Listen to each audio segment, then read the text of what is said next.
presented by Raja Rani Music. Raja Rani Music. DJ Vikas.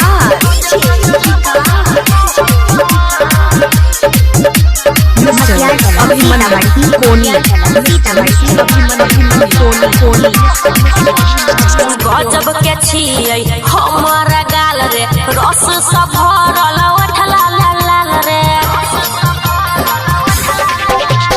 गजब के छियै हमर गाल रे रस सब भरल उठला लाल रे। सब छौरा के मारै छियै हम जान, सब छौरा के मारै छियै हम जान। खोल ले गे छौड़ी चुम्मा के दुकान, लेवे खातिर बउगे जान सुबह शाम। खोल ले गे छौड़ी चुम्मा के दुकान, चुम्मा के दुकान, लेवे खातिर बउगे जान सुबह शाम। खोल ले गे छौड़ी तो अपन दुकान है गया अपन दुकान, रोजे रोजे लेबो जान तोहर सामान।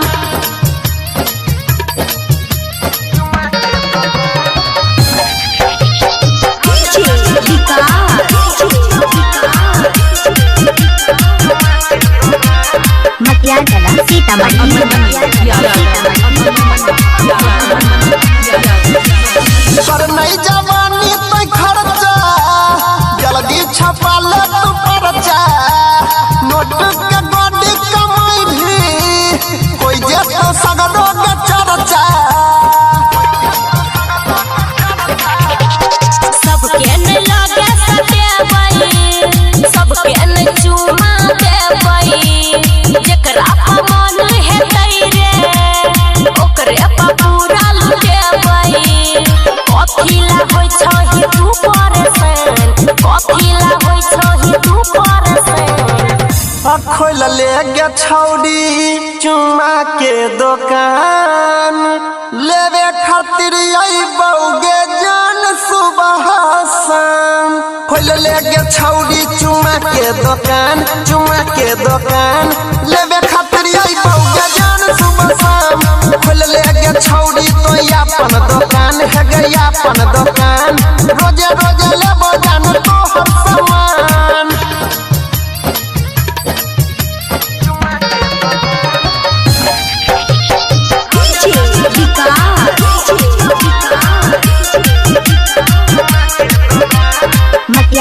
सीतामढ़ी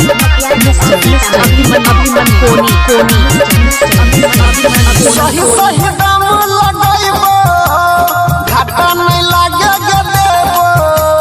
तोरा दुकान के छोड़ के जान दोसर दुकान नहीं जेबो। लाखों के हमर जवानी छोड़ाबै छै सब पानी। सुमन सोना के संगे कर नहीं तू छेड़खानी। अनिल सनी बंद राख जुबान, अनिल सनी बंद राख जुबान। खोल ले गे छौड़ी चुम्मा के दुकान, लेवे खातिर बउगे जान सुबह शाम। खोल ले गे छौड़ी चुम्मा के दुकान, चुम्मा के दुकान, लेवे खातिर बउगे जान सुबह शाम। खोल ले गे छौड़ी तो अपन दुकान है गया अपन दुकान, रोजे रोजे लेबो जान तोहर सामान। Presented by Raja Rani Music.